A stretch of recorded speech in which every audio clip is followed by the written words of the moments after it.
Greetings, Earthman, Origami's living soil, servant of the Most High God, who is a living God, and there are no other gods beside him. We're going to talk about growth promoting bacteria and the importance that they play in a plant's growth and why we should have them.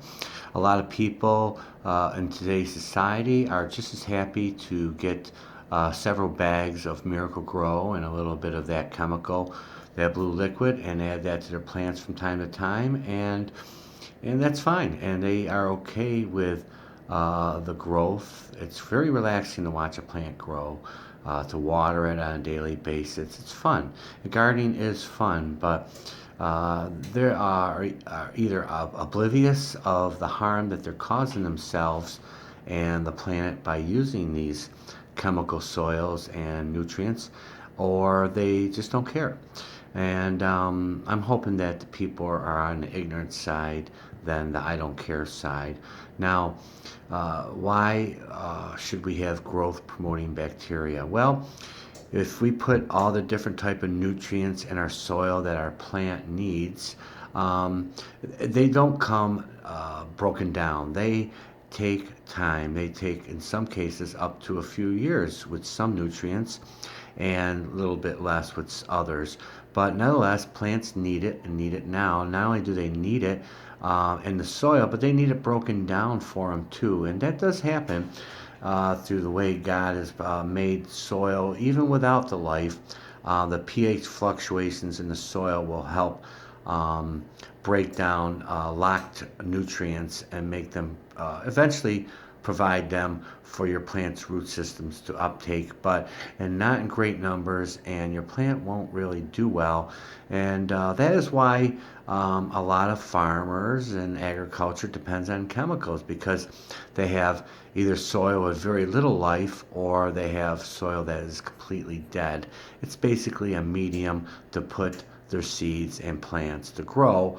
And they add all the different other things through liquid forms and in the form of chemicals, be it your basic NPKs or the other nutrients that are in liquid form that they do add to the ground. And let's look at the facts. Majority of those liquid chemical fertilizers and pesticides are washed away and washed into our water systems, into the earth, just causing more havoc and death for us on this planet that God has so graciously blessed us with. Now, growth promoting bacteria, if they're in your soil, they are there to break down all those different type of specific bacteria nutrients. Examples are bacteria that break down phosphorus, nitrogen.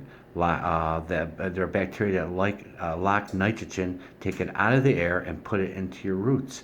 There are bacteria that break down phosphates and magnesium, silica, iron, magnesium, calcium, and a lot of other different type of growth promoting bacteria that are out there that are for your plant's health, and they're all natural. They're what God already had in place for our plants to grow, because he is an awesome God, and he designed our ecosystem to exist without us meddling in it and trying to pervert it and make it better.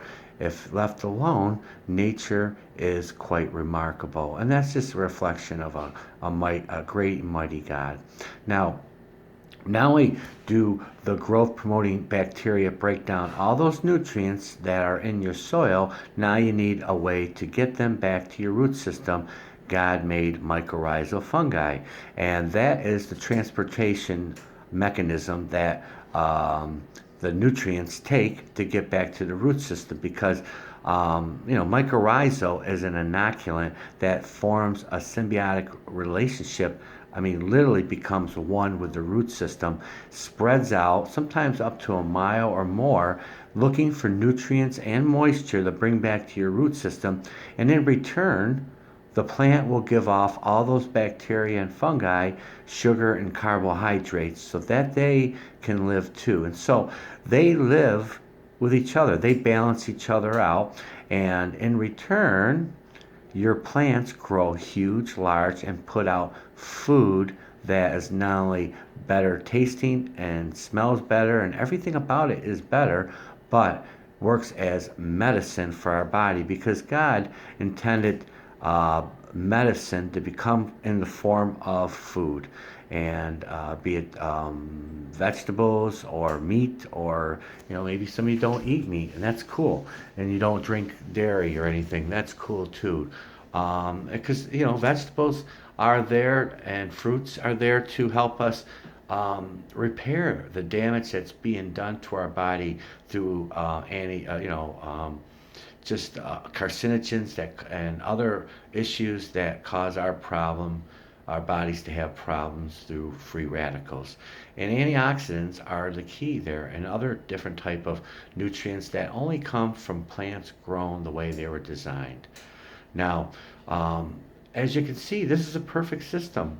And if you don't have a soil that has life in it, then you are in a bad place and you will have to rely on some sort of intervention that is not needed and not the way a plant is designed. Remember, God is real and He designed plants for our good because He loves us.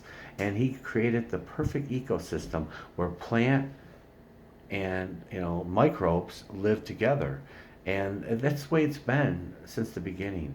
I'm sure at the Garden of Eden there must have been the most living soil. You could stick a pencil in there and see leaves grow off of it. It must have been the perfect soil because God is perfect. So my advice to you is to get many different types of form of bacteria, growth promoting bacteria, and a glumus bacteria, glumus fungi, mycorrhizal. I mean, it's good to get ecto if you're doing trees and stuff, but endo is probably what you're going to need for quicker plants and stuff like that. If you have those, get them into your soil. Reintroduce them every year. Add organic matter to your soil. And just be proactive when it comes to feeding your soil the different life and organic matter it needs, because your soil will take care of you and it will produce food for you and your family that will not only taste great but will heal your bodies. May God bless you and your family on this wonderful evening, and may your plants grow to the glory of God.